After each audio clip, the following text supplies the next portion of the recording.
You know, this is a gentleman needs no introduction to SCN, Dr. Joseph Mahan of Columbus, Georgia, a man that Columbus really appreciates, the city of Columbus, that he's foremost in wanting to restore that is historical, and that goes a long ways in our book. So I'm going to let him introduce this documentary. I know you're going to enjoy it. Dr. Mahan, thank you for having us back. Well, thank you, Arnold, for being here. Thank you. I'm sitting this morning in the courtyard of an 1850 hotel called the Cook Hotel, which for many years after 1880 was the Rankin Hotel and was the finest hotel in this area, next door to the Springer Opera House, and many important opera people and others came here. This courtyard, of course, was where they brought in carriages and luggage and supplies for the hotel. It was built in 1850, and fortunately it has now been, or is being restored, some of the activities going on as I talk, to serve as a very fine office complex, the Rankin building in downtown Columbus. I think it's an appropriate place from which to introduce the documentaries that you are doing in a series, really. 3 of them, but all of them relate in one form or another to historic preservation in this area and to the Institute for the Study of American Cultures, which is more specifically involved in the learning and preservation of Indian culture and history. It's especially interesting that the walls around me were just as they are now in the year 1850, which you will see in the recreated town of Westville of that same year. This is what urban Columbus looked like that year, and out there you'll see what the area, the small country town in West Georgia looked like at the same time. So I hope you will enjoy the documentaries, and I'm sure you will.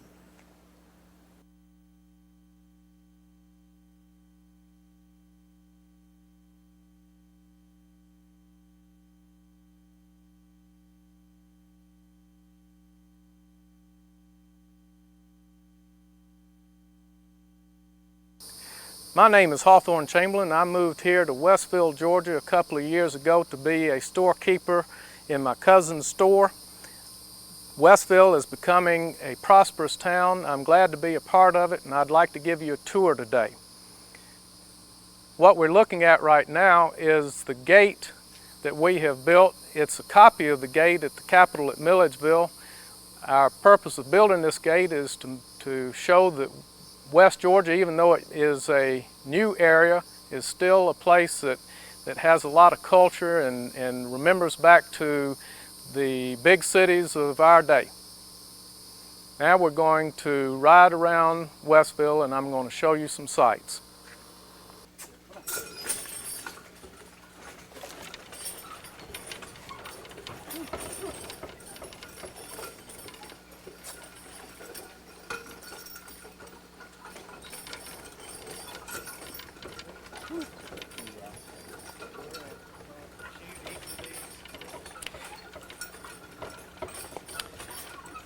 Over on our left, we're coming up on the Masonic Female College. This is a successful school, so successful in fact the Masons are building another school for this building, and no longer are we going to have to use it for a schoolhouse. Over on our right, we're passing by Mr. John Grimes' house. He was one of our early settlers, and Mr. Grimes has a beautiful 15-year-old daughter. Got several people coming to court. This building we're coming up on our right is the home of Edward McDonald. He figured out to get into the cotton warehousing business early on, and he has made a good bit of money in the cotton business. The railroad came the year after he built his warehouse.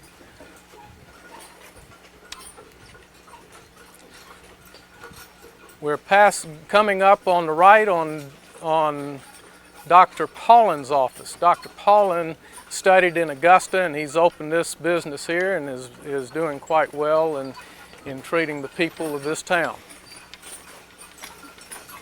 Over on our left is our courthouse. We just built it, and if you can believe it, it cost $5,900 to build this building. Almost unbelievable.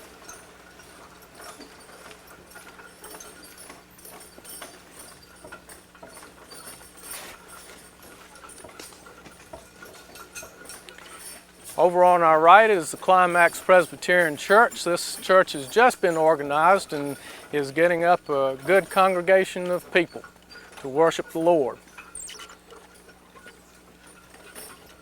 Next to the church is the home of one of our #1 residences, and his name is William Rawson. He is a cousin of mine and has a store here in town. He plays the flute. Over on the left is Senator Lovard Bryan's house. He's been a senator twice. Early on in the history of the county, about 1830, he brought Methodism to this county and is an upstanding citizen.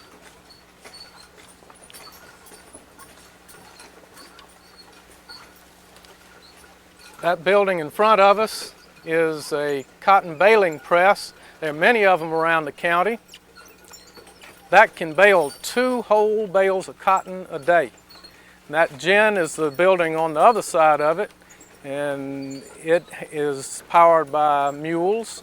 It's run by William Bagley, who is a cotton ginner. He's also one of the county commissioners.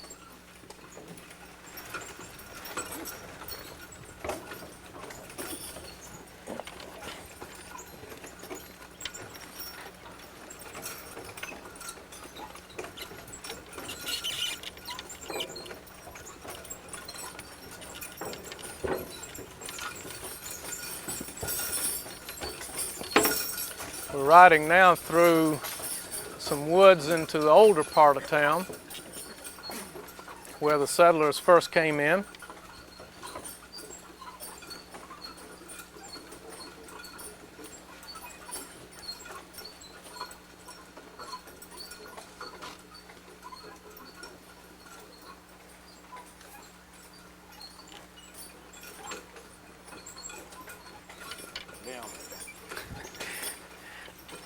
Westville was settled about 1830.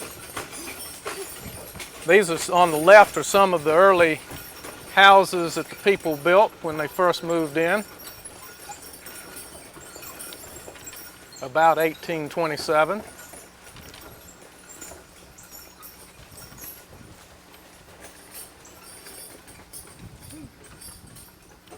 And we can see over on the right a farmhouse. People are doing quite well there. That's the Patterson family. They built their house just a few years ago, and they're already having to put a roof on. They grow sugar cane and a number of garden crops, and one of the things people around here like to do is come when they grind the sugar cane and make syrup out of it. On the left is the remains of an old house that was here when most of the people came. In fact, it was originally built by Indians. And when the Indians were removed from this area, some white people came in and built a house onto their house. Those people were the Wells family.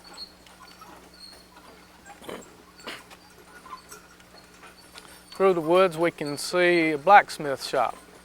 That's the Cobb Brothers blacksmith shop.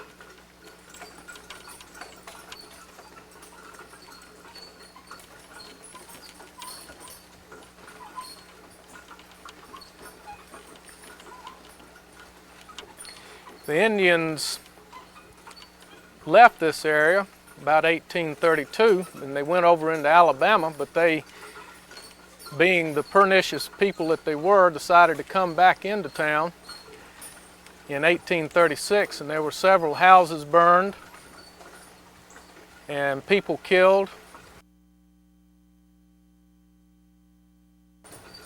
We're looking now at the Lawson house. Mr. Lawson is a farmer and is a hard worker. He built his house about 1836. That's one of my favorite houses in town.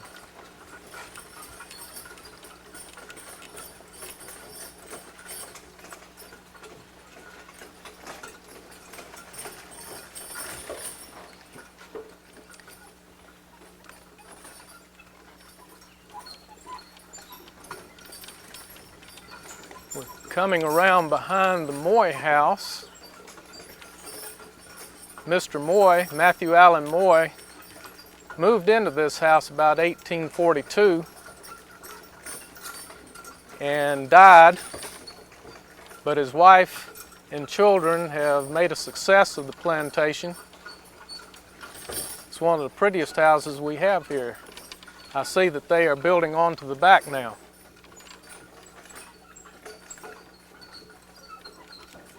Over on the right, we have the pottery shop.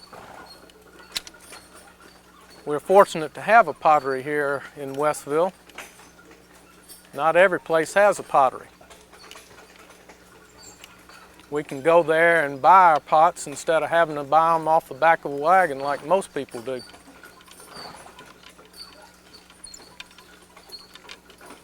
Over on our right, coming up, is the Britton West house.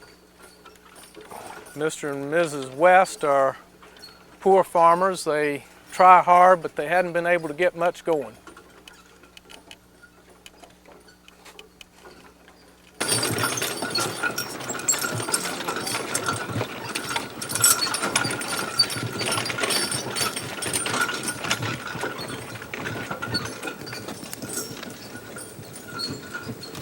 We're going to turn down Forsyth Street. Forsyth Street's on the Courthouse Square. We are going to be on the left looking at the cabinet shop.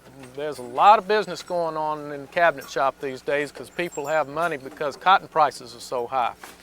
Over here is Johann Singer's boot shop. Mr. Singer has a new daughter in his family and he's had to move his sons up into the upstairs of the boot shop. He's got a lot of boots to make, and also he's got a tannery going on. This is his house. This is where he lived. He started out with his shop right there in that room that we're looking in, but he grew so fast with his business and his family that he moved on out, moved his children on out. Now we're looking at the law office right here, the Moy Law Office, and over here on the right, we're looking at Adams General Merchandise. They are a competitor to my cousin's shop, so I won't talk too much about them, but you know, they do have a post office in there. I wish we could get a post office in our business because that would draw people in our shop. People say that when they go there, they feel like that they have gone to New York, but I don't believe that.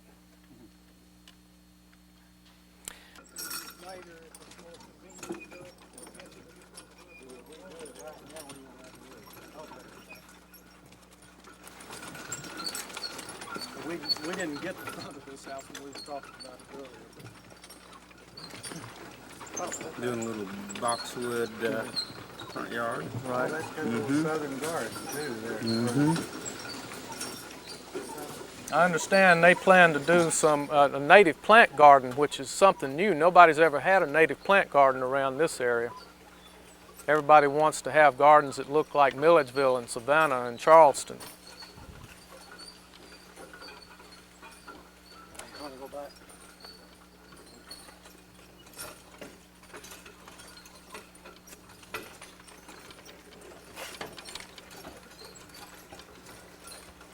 All right, let's stop here, Sammy. Let's stop and go see Stephen Hawks, who is the potter here in Westville. Hi there. This is where one of the first things we do is we bring clay in, raw clay that's dug out of the ground somewhere.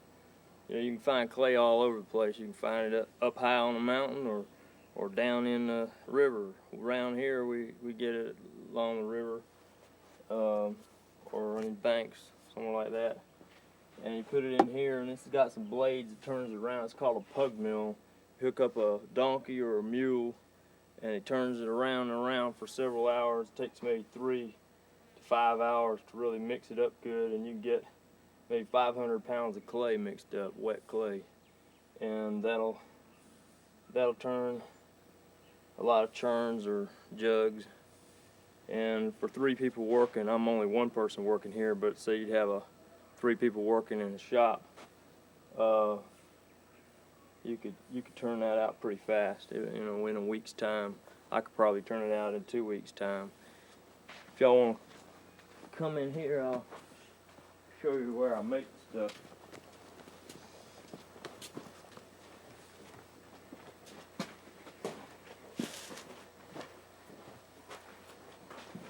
First, and this is what the clay looks like when it's finished being milled.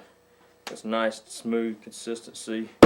If you can't find good clay, most of the potters wouldn't take in clay that had too much rocks and roots in it. But if you have to use it, you can strain it. We have another area out back where you can liquefy it and strain it, and it really is a lot of times better clay when it's been liquefied and mixed that way. But first you wedge the clay, and you can do that several ways. It's called wedging, kneading.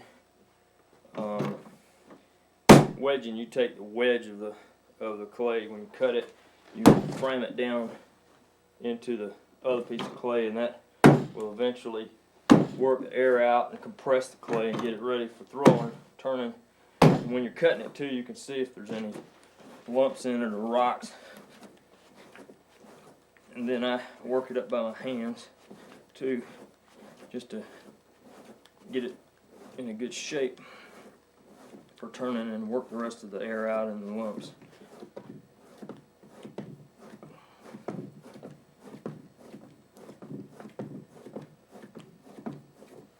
And we'll turn something right now. Now this is a treadle wheel. A bunch of different professions have treadles machines. This is a potter's wheel run by a treadle. I've heard that some of those northern potteries have what they call a kick wheel, but we use this kind of wheel. It's a treadle wheel. You can look down below and see how it works. Nice smooth motion.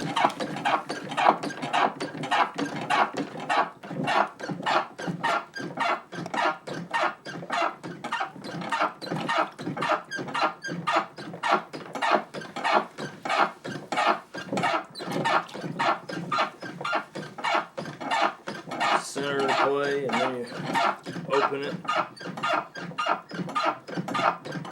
A couple of my wheels have ball openers for opening real big pieces of clay. And I open this size or smaller with my hands. If I have to, I can open real big pieces with my hands, but ball opener helps a little bit.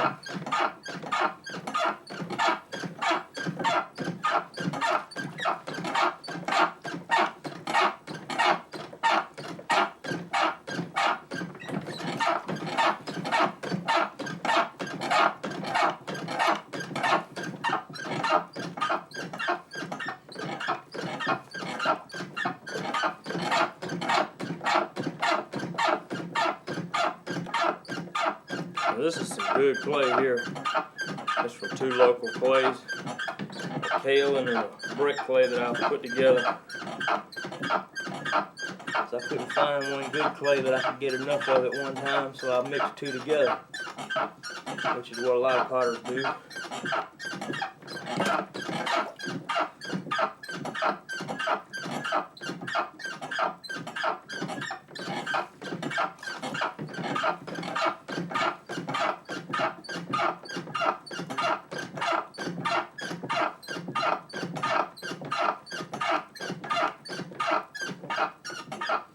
We'll make a jar.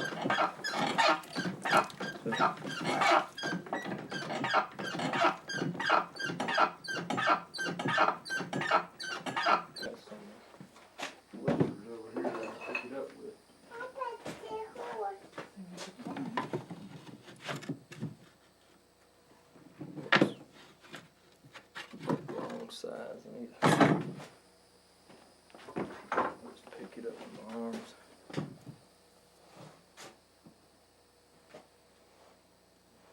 There.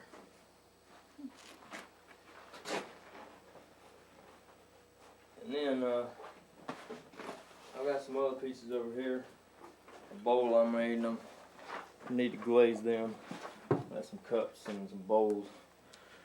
I don't make a lot of that kind of stuff because people can't afford to buy it for tableware. So what I do is I make mostly storage things, but every now and then somebody will ask me to make them a bowl or mix them, something to mix in. And so I will. And you take it and you dip it in the glaze, which is made out of ashes and clay and crushed glass and ground up real fine or sieved real fine. And then you can just dip that whole bowl there.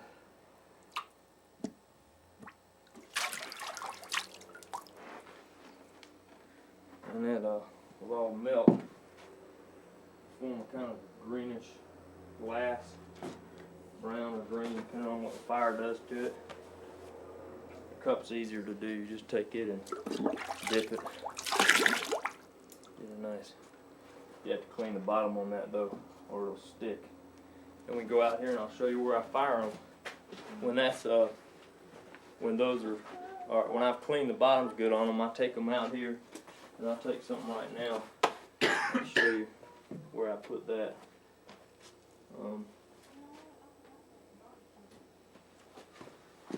Take these pieces and come out here to the kiln. Got all this wood. I need a little bit more, but I go on next fire, and I did a fire about a month ago, and I'm gonna do another one soon, or less than a month actually. And you come in here. I don't know if you can see in here or not. These right here are my saggers, what I put the pots in. The containers that hold the pots when you're firing them. You take a piece and sit it down inside like that. That one's a little bit too, not the right size. That's the good size for that piece. And I put some whiting, what they call whiting, under there that'll help it keep from sticking in there if anything runs down and gets too hot. You never can tell how hot it's going to get. You know about how hot, but sometimes there are hotter places and colder places, and sometimes the glaze will melt and run down. I'm not quite ready to put these saggers in yet. I hadn't finished stacking what I got in here, but I've been loading a bunch of stuff. I got a bunch of small things right now because that's what I've got some orders for. Some candle holders, a lot of candle holders, and some bowls and things. But all my bigger stuff is going to go up here. I keep all my small stuff in the back because the glaze it's a little cooler back there, and those glazes on those smaller pieces will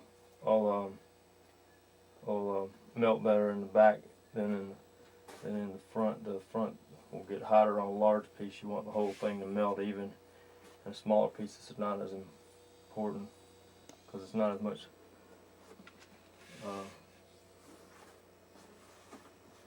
But these bigger pieces, if I get a piece like this is under fire, then it's more space than if some of those under fire. And this will get up to about 2,400 degrees. This is called a groundhog kiln, or it's like a groundhog kiln. North Georgia potters use a lower arched and maybe longer thing, and they load it from the back. We load this one from the front, or I load it from the front. The fire is right where I'm standing. I've got a bench here so I can get up there, but the fire is right here. This is bricked up. You can see these are my door bricks here, and right here I got some bricks there. And we'll brick this all the way up and have a couple of holes here for air and for the wood. And then I start the fires down here, go for about 20 hours, and then it'll reach around 2,400 degrees Fahrenheit. Let it cool for a couple of days, close off the air so it doesn't cool too fast. And then you go in there 2 or 3 days later and you pull it out. Take a day, maybe 2 days to unload it. Shouldn't take too long if you got help, but it usually takes me a day, but I've let it. When it was too hot, I would let it go for 2 days. I'll unload some and then come back and do the rest. Because you can get real hot fast unloading a kiln when there's still heat in it. And that's about it. And then you take the stuff to the hardware store or around in the wagon. I'll take a wagon and haul it around and to the country folks, farms and houses, and they'll buy a crocker, churner, mixing bowl from me. And sometimes I trade out. They'll give me, if they got some corn or they got some, if it's the winter and they got more of something left over and I didn't grow enough of that, or then they'll give me that, salted piece of ham or something like that, and then we'll trade out.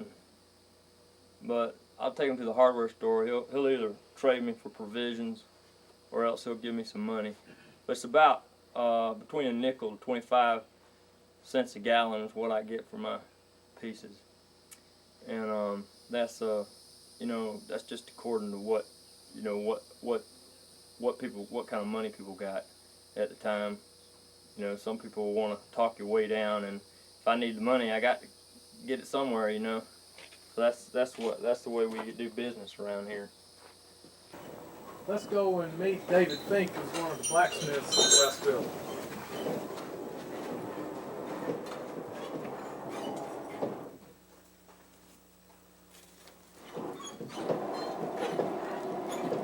Hello, David. Good evening.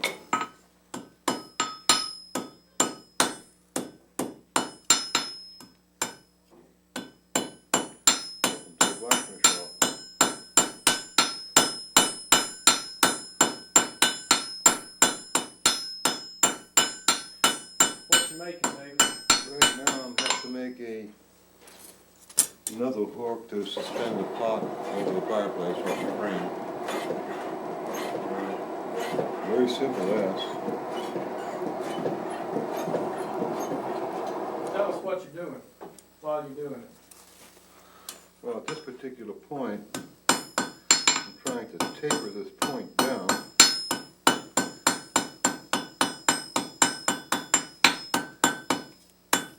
Every blacksmith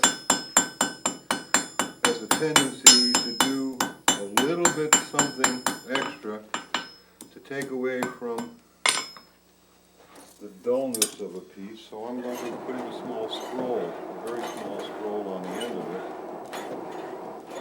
it, just to add a little touch so the piece is not totally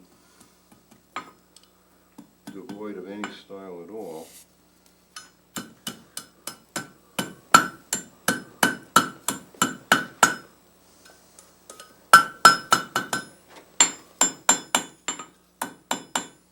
I've got one side done, and I'll be doing the other side now.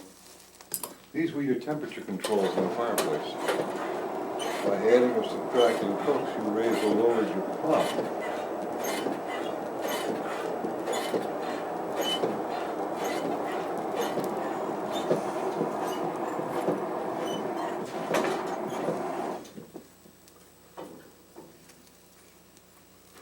I tell temperature only by color.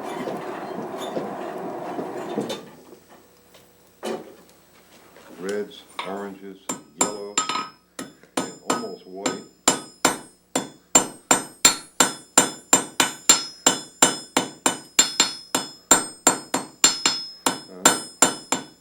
To get a graceful curvature, you have to taper this down before I make it round. Otherwise, the curve looks very clumsy.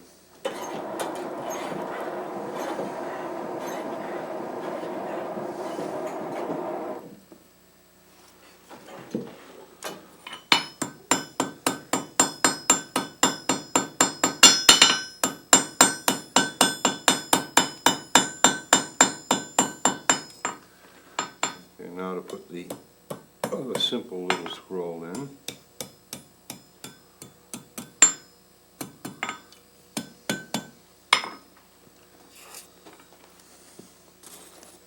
And form the opposite end of the hook.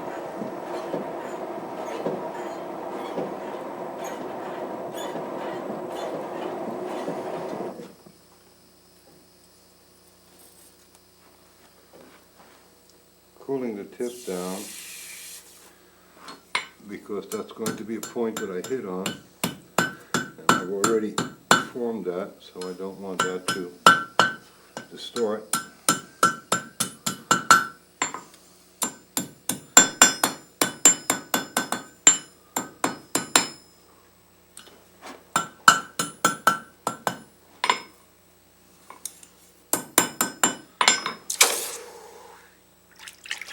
And this would be the hook to hang your pot from. These would generally be used in conjunction. Women had a bunch of these, and by adding or removing these, you raise or lower your pot.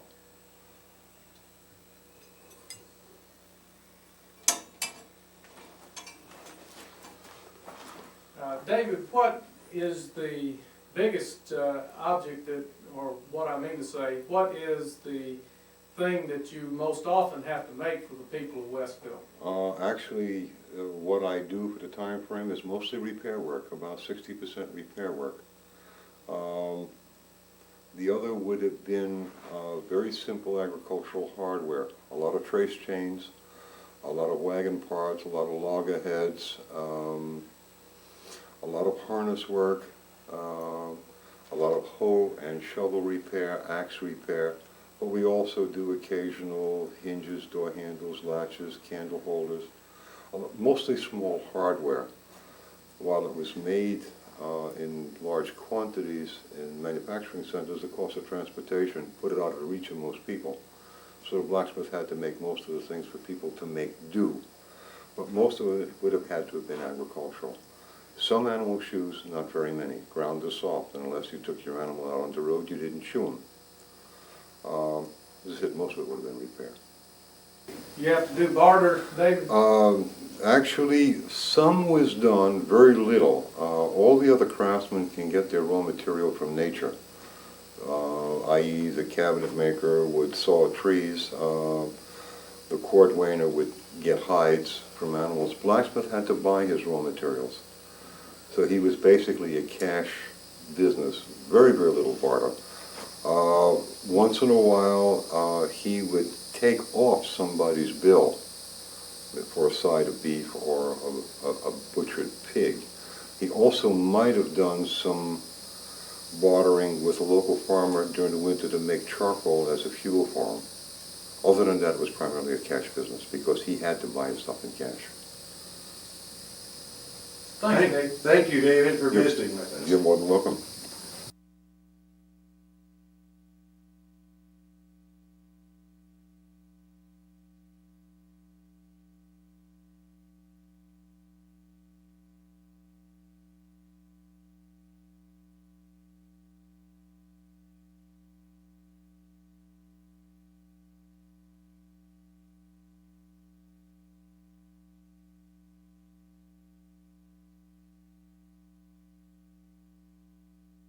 Let's go over here and see if we can find Shirlene Ponder, who is here.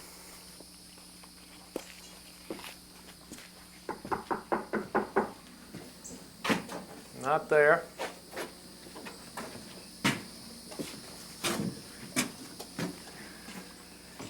Not there, but it sure is cool in this hallway, even though it's mighty hot outside.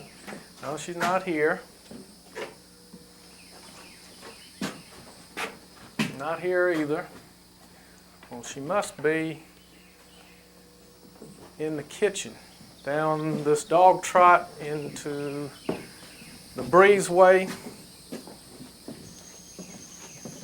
There she is. There's Shirlene Ponder. Hey, Shirlene. Hey, how you all doing?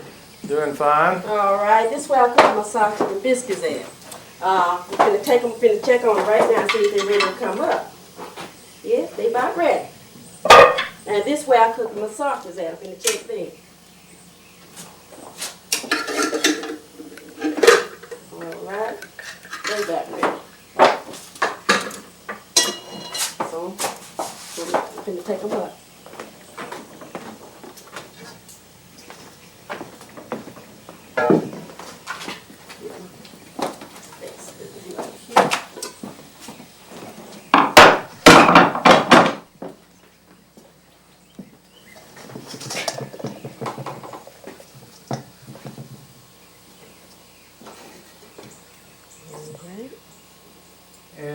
Those look mighty good. Yeah, thank you. What you make them out of? Well, we use plain flour, and I use buttermilk, and we use lard. That's how I make them up. You mix all that together? Mix or all what? that together. I make them up in this flour in here, and first after I sift my flour, then I put my lard in, and then I put my baking powder and my soda, and then I use a little buttermilk. These So I folks work from the together. city, they don't know what lard is. Uh, What is lard? Lard is it's like come from fat from hog. That's how we make how you make your lard. So biscuits actually got some hog in it. That's right, sure is. Sure is. What else you got to cooking? Anything? Well, the sergeant, I got these. You want to take these up? Take these up. Let's make one for these folks. Oh, you want one? Okay. You can put the Bible.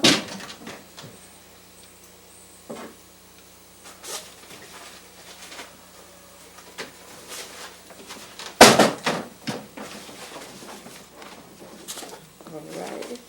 Excuse me.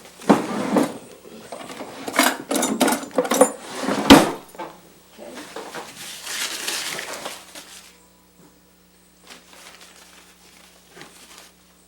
You eat a lot of sausage? Quite a few. We do. You quite a few. That's right. You want to try one? Sounds good, Shirley. Thank you. Okay.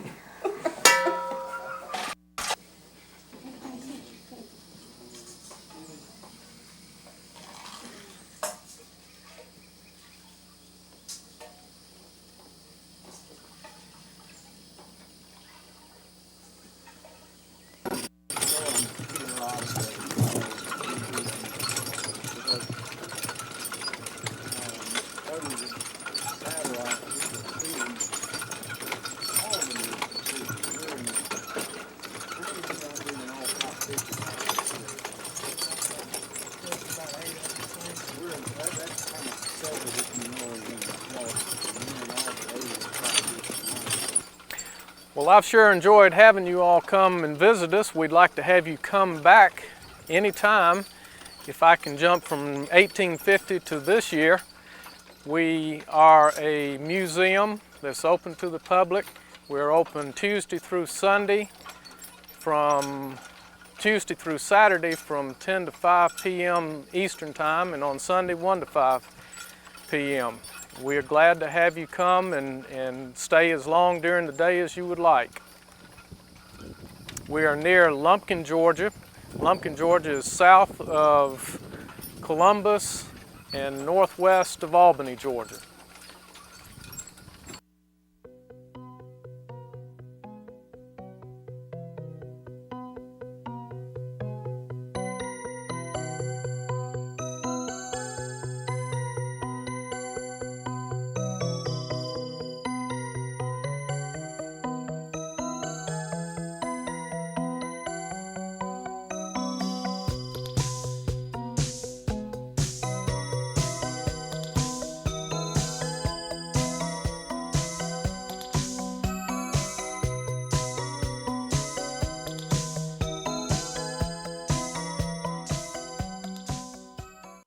This county was formed in 1827 when the Lower Creek Indians sold this area of West Georgia to the state of Georgia.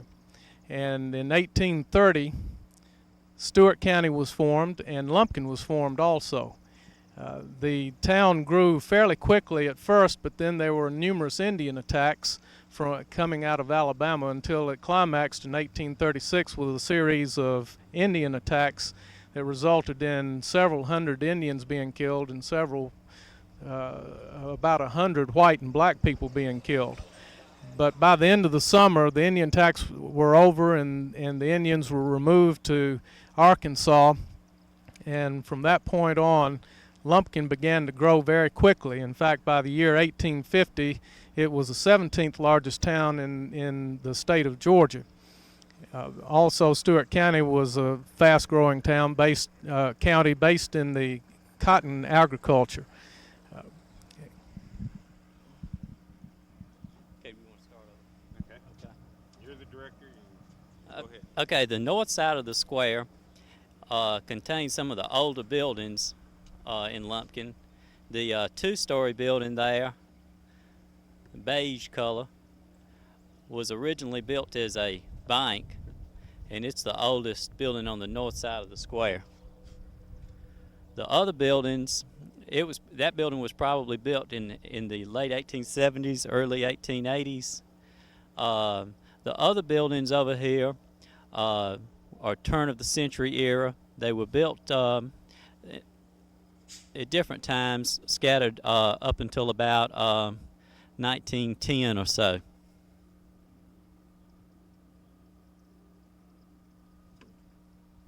Anything to add on that? In the early 1890s, there was a fire on the courthouse square, one of several, and at that time, most of the buildings were built in wood, and they were rebuilt in brick.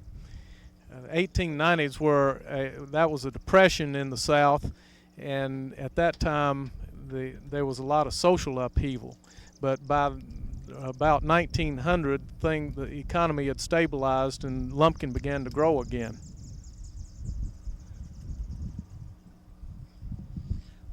Okay, the construction on the buildings are brick.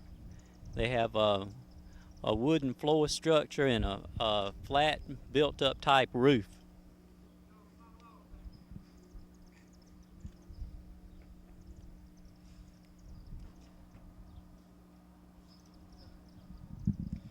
One of the marks in Georgia of a community that was built before the Civil War is that it will have a courthouse with the commercial buildings and a square around it. A community built after the Civil War will have a railroad running through the middle of town and the commercial buildings along the railroad tracks. As you can see, Lumpkin is one of those courthouse square type formats, and that is obvious that it is a pre-Civil War building. We're pre-Civil War community. The courthouse building in Lumpkin originally was a wood frame structure. It was replaced in early 1880s with a brick structure. That brick structure burned in 1926, and it was basically been the walls, I believe, are basically the same, but the inside was redone after that fire. Okay, this is the south side of the courthouse square. This side of the square was destroyed by fire in the early 1890s and was replaced soon thereafter. All of these buildings really were built within 3 years of each other, so there are a lot of similarities in the architecture and a lot of continuity from building to building because of the close time frame in which they were built.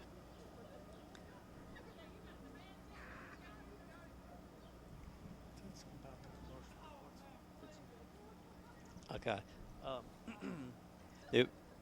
At this time, there's development on the way on the south side of the square to convert some of the buildings to establishments that would cater to the tourist trade. There's a drugstore museum located on the square now that's operated by the Historical Commission, and plans are for several more buildings to go in soon. Several more businesses to go in the buildings.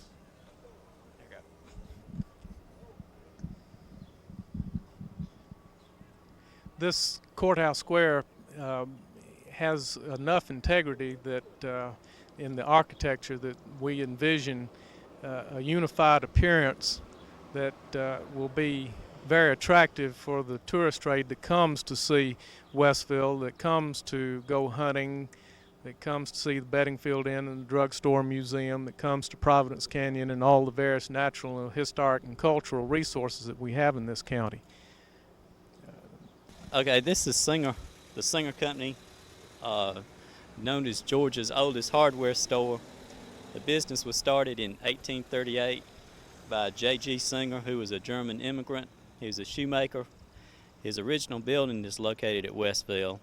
This building was built by his son in 1894 and has housed a hardware business here since that time. Located next to the hardware store is Sweet Mama's Confectionery, old-fashioned fudge and candies. Okay. Welcome to the Hatchet Drugstore Museum. The museum is owned by the Stewart County Historical Commission, and it was given to the Historical Commission by the Columbus Museum. The drugstore collection is a complete drugstore collection, which came from Fort Gaines, Georgia. Dr. Hatchet was the physician and had the drugstore. Inside you will see the contents are intact. And range, they have everything that were on the shelves just exactly as they were when the store was taken over.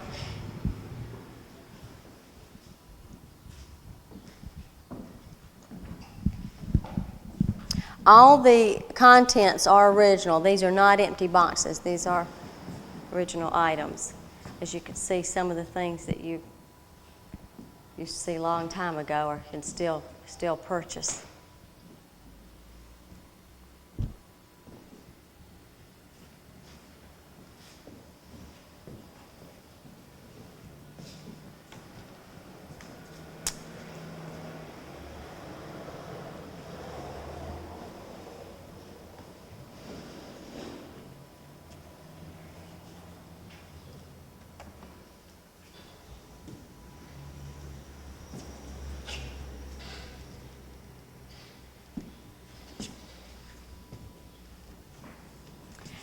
These were his saddlebags. As you can see, he went on horse, carried his saddlebags and his doctor's bags, even had his forceps that came out of his bags.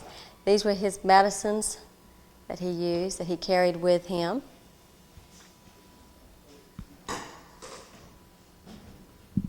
This is an old barrel of rouge. They used to make their rouge in little compacts. Over here you can see they have a display of the medicines that he mixed. Still has the little, like I say, everything is intact, even the bottles that they would put them in. And his scales. And you can see the shelves are lined with medicines. Also the spices that they used to use and some herbs as they put in there.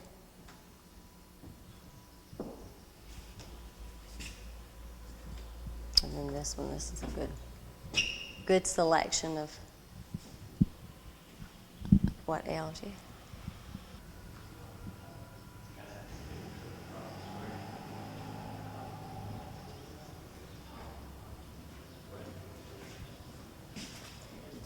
They sold everything from eyeglasses to ink, everything you would need.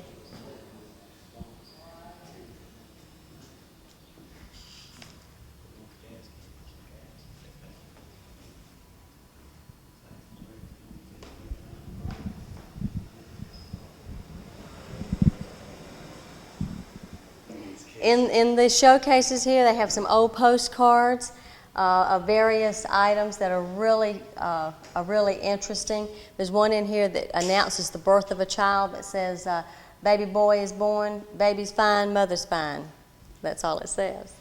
Well, fantastic. Thank you very much for showing us through. Thank you. We're glad you came. You come back. The most prominent building on the square is the Beddingfield Inn. The Beddingfield Hotel. It's been called numerous things over the years, called a Cuba house for many years, probably because Cuba was such a important thing in the history of the 1850s. The people in the United States tried by force and by treaty to get Cuba to be a state of the United States. And that never happened, of course, but people in this area were very interested in Cuba, so that's why the Cuba House is called that. We call it the Beddingfield Inn today because Dr. Brian Beddingfield was one of the early settlers of the county, and he opened this building as a stagecoach hotel about 1838.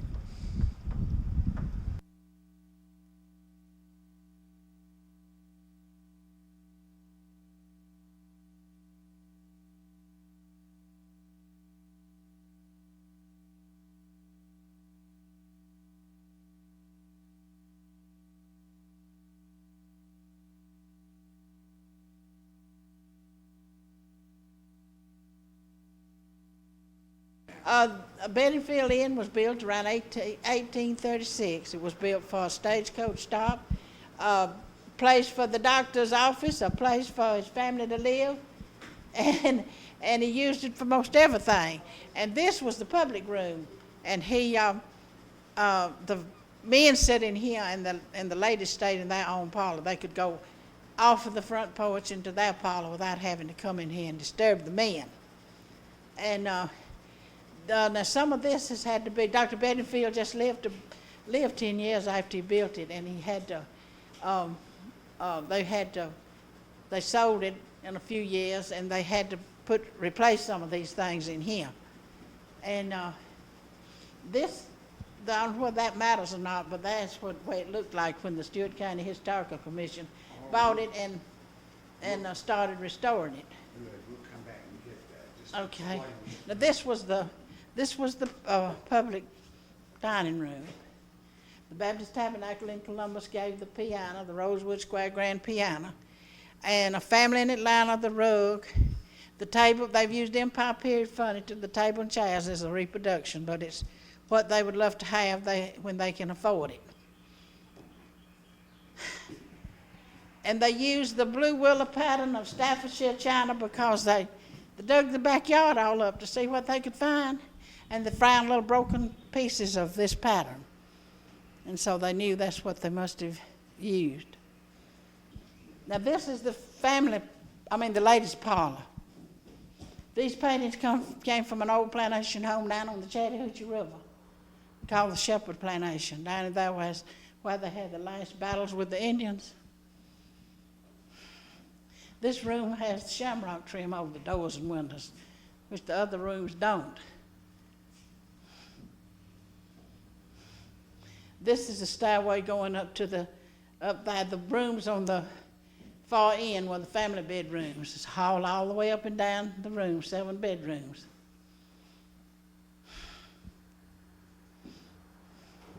You going on around this way? This is the family parlor in here. That's a little melodeon there on your left.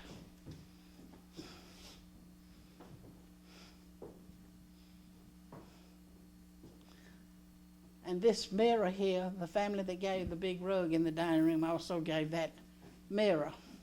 They had 2 closets upstairs and two downstairs. They had to pay tax on the closets just like another room to the house. The ones upstairs in the same bedroom.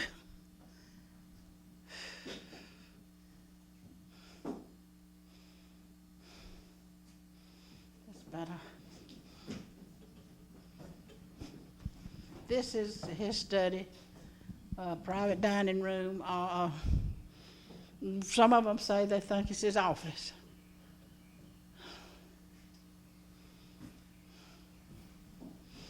On this table was the little scales. You know, they had to beat the medicine up with the pestle in the mortar and then weigh it out on the little scales. And that other piece there is a bleeder. They bled people back then. Had 10 blades in it.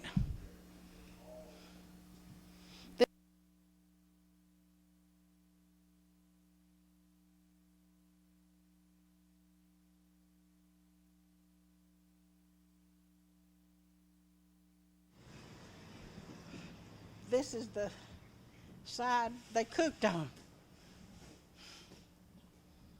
They made the jellies and things of this sort in the copper kettle. They hung meat, or turkey or something like that on this piece and wound it up and it gradually turned. And this, of course, swings over the fire. And they could cook on that. That was the jelly cupboard where they kept their jellies and things they made. This, the flour and meal bin. And that's the old sausage stuffer over yonder on the table. And the churn, and they say that's a flax wheel. I don't know what the difference is on a flax wheel and a spinning wheel. I really want to thank you all for sharing with us today your lovely city and Westville and Lumpkin. Thank you for having us. Thank you for being here. Thank you very much. We enjoyed it tremendously. Great. Would you have a closing statement or thought to the... We'd just like to invite any of the viewers, if they're in the area, if you're in South Georgia, would like to come to South Georgia and visit us here in Lumpkin, in Westville, Stewart County. We would welcome you here, and all you have to do is give us a call. If you'd like further information, you can call Westville at area code 912-838-6310. Matt? We have a lot of exciting things going on right now with the various natural, historic, and cultural resources that we have, and we have a lot of plans for the future. So even if you were to come this week, a year from now, things would be different and better. So we invite you to come on. Thanks very much for coming to visit us. Thank you.